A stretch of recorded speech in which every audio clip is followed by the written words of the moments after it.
লাল শাড়িতে প্রেয়সী পর্ব ৩। লেখিকা ফাতেমা ফারিয়াল। আহাদ আর কিছু না বলে রাগে আবার ফোন কেটে দিল। তাড়াহুড়ো করে উঠে দাঁড়াতে গিয়েই ধপ আবার বিছানায় লুটিয়ে পড়ল। চোখ পড়ল নিজের শরীরে। সেই লাল শাড়িটা তার গায়ে পেঁচানো। মুহূর্তেই থমকে গেল। তারপর হালকা মুচকি হাসল নিজের অজান্তেই। এভাবে শাড়িতে পেঁচিয়ে রাত কাটালাম, অদ্ভুত বটে। কিন্তু সময় তো আর থেমে নেই। সে তাড়াতাড়ি উঠে শাড়িটা গুছিয়ে রাখতে গেল আলমারিতে। কিন্তু শাড়ি লম্বায় যেন অন্তহীন। কয়েকবার চেষ্টা করেও ভাঁজ করতে পারল না। শেষমেশ বিরক্ত হয়ে সেটাকে একটা গোল বলের মতো গুছিয়ে আলমারির ভিতরে ঢুসে দিল। যা হোক, পরে সামলাবো। তারপর বাথরুমে ঢুকে দ্রুত শাওয়ার নিল। চুল ভিজে কপালে ঝুলছে, তবুও আয়নায় একবার নিচের দিকে তাকিয়ে হেসে নিল। পকেটে ওয়ালেট গুজে গর্জন করে বলল, জানো, এবার আপনাকে যদি পাই থাবড়ায়া চেহারার নকশা পাল্টাই দিব। দ্রুত পায়ে বেরিয়ে গেল বাড়ি থেকে। ইঞ্জিন স্টার্টের গর্জন উঠল। চাকা ঘুরতেই ধুলো উড়ল চারপাশে। ক্লাস শেষ করে ডিপার্টমেন্টের সামনে একটা টেবিলে বসে আড্ডা দিচ্ছিল চারজন মেয়ে। আহিয়া, নীলা, আনিকা আর মিতু। ক্যাম্পাসের বাতাসে হাসি ঠাট্টার শব্দ ভেসে আসছে। হালকা বাতাস বইতে বটগাছের নিচে। হঠাৎ দূর থেকে ভেসে এলো টায়ারের চিৎকার। চিৎ ইক একসাথে থামলো কয়েকটা কালো গাড়ি। সবাই অবাক। পুরো ক্যাম্পাসে চোখ ঘুরে গেল সেদিকে। দেখা গেল কালো গাড়ির দরজা খুলে হুড়মুড়ে নামছে একদল মানুষ। সবার সামনে হাঁটছে সেই নামটা, যে নাম শুনলেই রক্ত হিম হয়ে আসে, আহাদ রাজা মীর। তার পিছনে শাহিন, নাদিম, শাওন, তার চারপাশে লম্বা চওড়া গাড়িদের সারি। এই খবর মুহূর্তেই আঙুলের মতো ছড়িয়ে পড়ল পুরো ভার্সিটিতে। আহাদ রাজা মীর কলেজে এসেছে। ভিড় জমল করিডোর, বারান্দা, জানালায়। সবাই তাকিয়ে আছে। মোবাইল বের করে ভিডিও করছে অনেকে। আহাদের চোখ তীক্ষ্ণ। পা ফেলে এগিয়ে যাচ্ছে সরাসরি সেই টেবিলের দিকে যেখানে বসেছিল আহিয়া। আহিয়া টেবিল থেকে নেমে চুপচাপ ঘুরে চলে যেতে চাইল।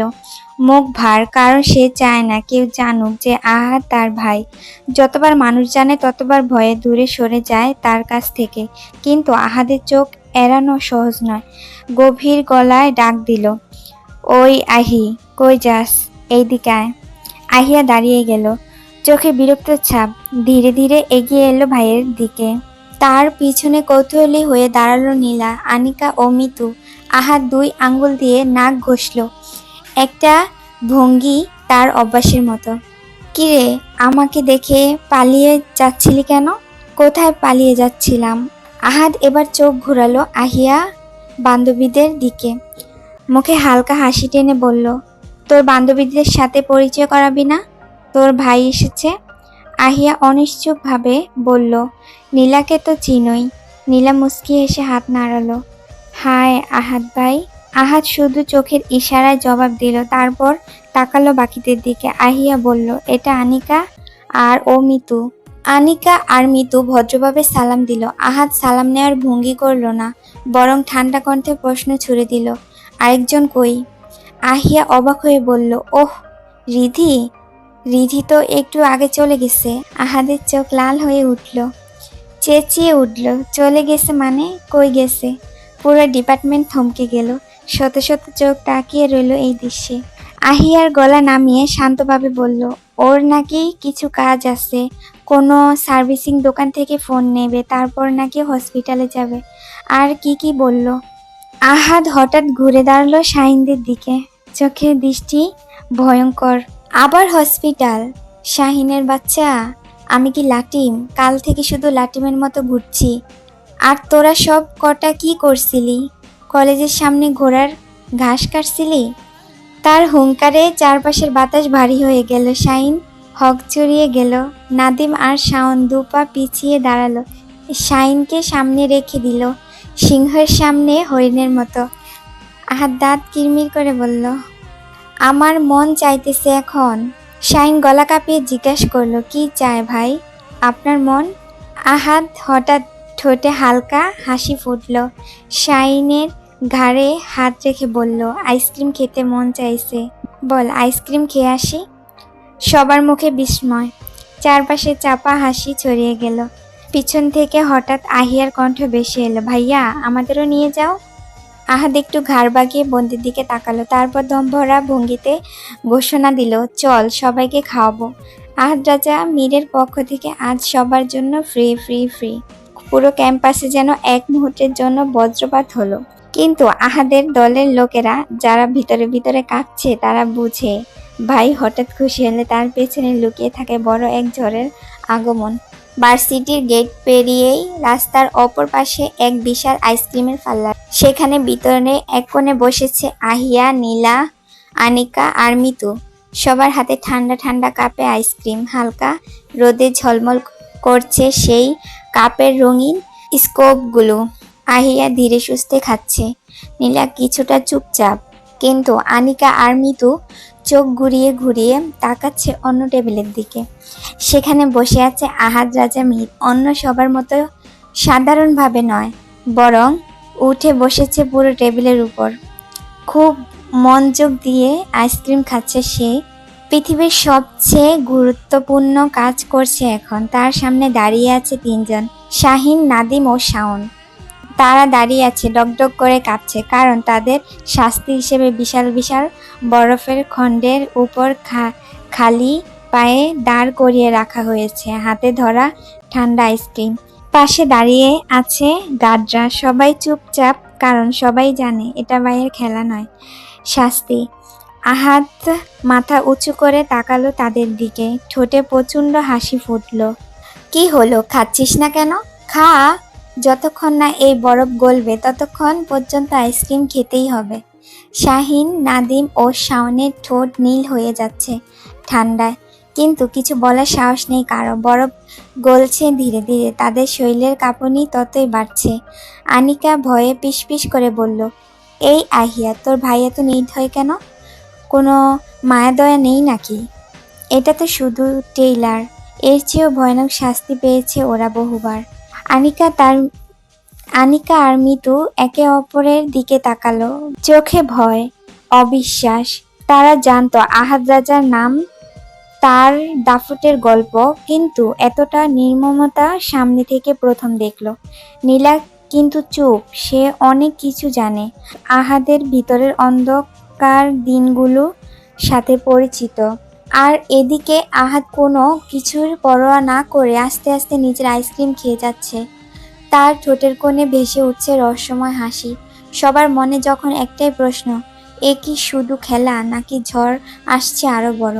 পরের দিন সকালবেলা আয়নার সামনে দাঁড়িয়ে তড়িঘড়ি করে ওড়না মাথায় পেঁচিয়ে ফেলল রিধিতা। আজ তার পরনে নেভি ব্লু আর ব্ল্যাক কমিউনিকেশনের কুর্তি পায়জামা, ঠোঁটে হালকা লিপগ্লস, চোখে কোনো সাজসজ্জা নেই, তবুও তার ভেতরে অদ্ভুত এক তৃপ্তি। ব্যাগটা কাঁধে নিয়ে জুতা পরতে পরতে বলে, বুবু আমি গেলাম কিন্তু। ঈশানী রুম থেকে বের হয়ে গভীর গলায় বলল, কই যাস না খেয়ে? টেবিলে সব রাখা আছে, খেয়ে যা। খাবো না, এখন ইচ্ছে করছে না, তাছাড়া অলরেডি 9টা বাজে, সময় শেষ। ঈশানী রেগে গেল মুহূর্তেই, চেঁচিয়ে বলল, দেয়ালের সাথে একটা টাক দেব তোরে আমি। ঠিকমতো খায় না, দায় না, মাসে 30 দিনের মধ্যে 15 দিন বেশ হয়ে যেখানে সেখানে পড়ে থাকস। আব্বুকে বলে দেব তোরে যেন নিয়ে যায়, আমার কাছে থাকা লাগবে না। কথাগুলো শেষ হওয়ার আগেই রিধিতা চুপচাপ দরজা ঠেলে বের হয়ে গেল। ঈশানী রেগে ডাকলো, রিধি। ডিপার্টমেন্টের করিডোরে ধরে হাঁটছে রিধিতা আর আনিকা। দুইজনের বন্ধুত্ব অন্যদের চেয়ে আলাদা। তারা দুইজন একটু বেশি ঘনিষ্ঠ, কারণ দুইজনেই মধ্যবিত্ত পরিবারে থেকে আসা। আনিকার বাবা নেভি অফিসার, ছোট পরিবার, এক ভাই এক বোন। আর রিধিতার পরিবার বড়, 4 ভাই, বড় ভাই ইব্রাহিম, তারপর ঈশানী, তারপর সে নিজে, আর সবার ছোট বোন রাইসা। তার বাবা একজন শিক্ষক, তার মা গৃহিণী। তার পুরো পরিবার গ্রামে থাকে, আর সে তার বোনের কাছে থেকে পড়াশোনা করে। আহিয়া আর নীলার সাথে তাদের বন্ধুত্ব আছে, তবে উচ্চবিত্ত ও মধ্যবিত্ত অদৃশ্য দেয়ালটা সবসময় অনুভূত হয়। কথা বলতে বলতে তারা পৌঁছালো ক্লাসরুমের কাছে। হঠাৎ তারা খেয়াল করলো দরজার সামনে অদ্ভুত ভিড়, সবার মুখে চাপা গুঞ্জন। কি রে, কি হয়েছে, এত ভিড় কেন? মিতুর সাথে দেখা হতেই রীতি জিজ্ঞাসা করলো। মিতু হালকা ফিসফিস করে বলল, শুনিস নাই, আজ নাকি নাম ধরে ধরে ক্লাসে ঢুকাচ্ছে। রিধি অবাক হয়ে গেল। কেন? আমরা কি নতুন নাকি? নাম শুনে ঢুকানোর আবার কি আছে? আনিকা হালকা বিরক্ত হয়ে বলল, একদম ঠিক বলছিস। এটা আবার কোন নিয়ম? আগে তো কখনো এমন করিনি। ধীরে ধীরে ভিড় কমতে লাগলো। তারা এগিয়ে গেল সামনে। সেই মুহূর্তে রিধিতা চোখ হঠাৎ স্থির হয়ে গেল। ক্লাসরুমের দরজায় হেলান দিয়ে দাঁড়িয়ে আছে আহাদ রাজা মির। চেহারায় এক ধরনের অদ্ভুত শান্তি, কিন্তু সেই শান্তি যেন ঝড়ের আগে গভীর নীরবতা। মাঝারি উচ্চতার গঠন, গায়ের রং হালকা উজ্জ্বল শ্যামলা, একটা নরম দীপ্তিময় উজ্জ্বল মাঝারি টোল, দৃষ্টি কেড়ে নেওয়ার মতো। চোখ ঢাকা কালো চশমায়, চওড়া ঠোঁট, মুখ ভর্তি গোছা গোছা দাড়ি, গাঢ় চওড়া ঘন ভ্রুর ডান দিকে হালকা চাঁদার মতো কাটা দাগ, যা তার রুক্ষ ব্যক্তিত্বে আরো রহস্যময় করছে। গায়ে ব্ল্যাক শার্টের উপর ধূসর রঙের ব্লেজার, এক হাত পকেটে, অন্য হাতে মোবাইল, কিছু একটা টাইপ করছে।